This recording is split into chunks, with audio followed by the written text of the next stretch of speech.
Hello. Welcome back to my channel. For those who are looking a property at East Grace Park, Caloocan City, eto po ako. Ito yung mga katabi na property, maraming labasan at papasok ng property. Ayan po yung property. Ang lot area po niyan is 310 square meter with frontage of less than 20 meters, facing south, good for feng shui, naka-feng shui na po yan. Livable po siya or pwedeng ipatibag yung structure. Sila po yung sinauna dyan. Ayan po. 1 minute away to EDSA Shakey's. 550 meters from SM Grand Central. Ayan po, ayan. Flood free po yan. Yun nga lang po, ang estate tax niyan, settled na po. Ang magiging bentahan po niyan is extrajudicial with the estate of, nung namatay, with deed of absolute sale. Ayan, nilalakad ko po yan hanggang palabas. Yan po, flood free, inayos yung kalsada, inayos yung drainage dyan. Yan po, pagmasdan nyo po maigi. Ang floor area niya naglalaro ng 600, more or less 600 square meter. Ang first floor po is living room, 1 living room, 1 dining room, 2 bedrooms, 1 common toilet and bath, 1 maid's quarter, 1 dirty kitchen, 1 outside toilet and bath for maid. Tapos, ang second floor, 3 rooms, 2 toilet and bath and suite. Yun po, 4 parking. Yan, nilalakad po. Kita nyo, ang daming labasan ng property, no? Kaya maganda. Pwedeng tibagin at gawing kung ano man yung warehouse. Yung iba, buhos kasi yung foundation po nung bahay. Sila yung mga sinaunang nakatira dyan. Again, settled na po yung estate tax. Waiting na lang sila ng schedule ng e-car from BIR. Kaya, wala na po kayong babayarang estate tax po dyan kung sino man ang bibili. I-indicate na lang po yung mga papers sa bentahan. Deed of sale na po ang kasunod niyan. Yan po, ayan po yung mga yun yung po yung area. Nakikita nyo naman, nadadaanan ng mga pan-delivery truck. Yan, nilalakad ko lang po yan kasi sobrang lapit. 1 minute away to EDSA Shakey's. Tapos sa kabila, palabas na yun, maraming daanan, kaya maganda yung location.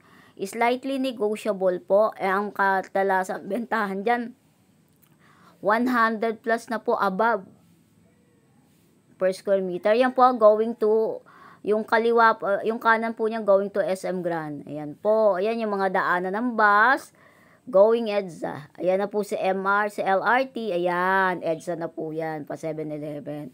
Kita nyo naman, napakalapit. Maganda yung location, maganda yung frontage, maganda yung lot orientation, good for feng shui. Tapos, yung septic tank po nila, naka-feng shui din po, naka-facing east. Kaya maganda po talaga sa mga mahilig po sa feng shui. This is it. Yan, makikita nyo po yung nilalakad ko. Pinapakita ko po sa inyo yung property, yung passage niya para at least ma-distinguish nyo po na maayos talaga yung location. O diba? Malalaki po ang catlat dyan sa area yan.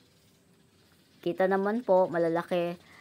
Maybe, kasi siya 310 square meter ang lot area eh.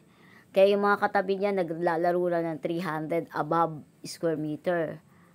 Ang ganda po. Tapos sa kaliwa, pag inano niya, City Hall na po ng Caloocan. Ayan o. May padaan pa ganon, pa 5th Avenue, pa 8th Avenue. Ang dami. Kaya what are you waiting for? Ayaw lang po ng may-ari ng kakatok, by schedule po talaga. Napapasok din po kami dyan kasi may kasama po akong nag-tripping ng buyer. tiningnan yung loob. Buti pinapasok kami kasi usually ayaw nila magpapasok hanggang garahe lang. Kasi yung iba, ano lang nakikiisyoso. Kaya by schedule po yan. Gusto nila privado, tsaka by schedule po. Ayan po yung property, 2-story, livable, pero kung talagang kailangan nyo ng pang warehouse, pwedeng gibain. Yan. May picture po ako ng loob, maayos yung malinis. Kaya sa mga interested buyer, i-Viber me 0933-813-7110. Ito po yung loob.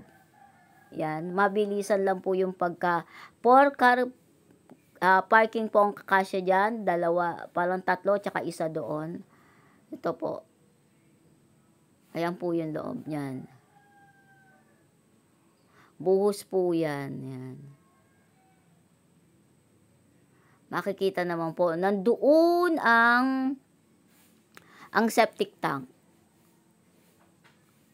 Yan, kita naman po sa pagbibideo ko, madalian lang po kasi yan Pinapasok lang kami, kita nyo na, Yan, 1 dyan, tapos 3. Ito naman po yung second floor. Kasi pag pinaakyat po kami kahit papano, yan, hindi na po kami pinapasok sa mga kwarto-kwarto. Buhos din po, tapos may kahoy ito. Yan. Nakikita naman po. East Grace Park po ito. 1 minute away to EDSA Shakers. Ayan po yung yan. Dining, tapos living area, tapos may dirty kitchen, tapos may kwarto po dito. Hindi ko na sila kinunan. Yan. Yan po yung may-ari. Yan po yung seller. Tapos yun, yung mga collection ng mga laruan. This is it. Bye from now.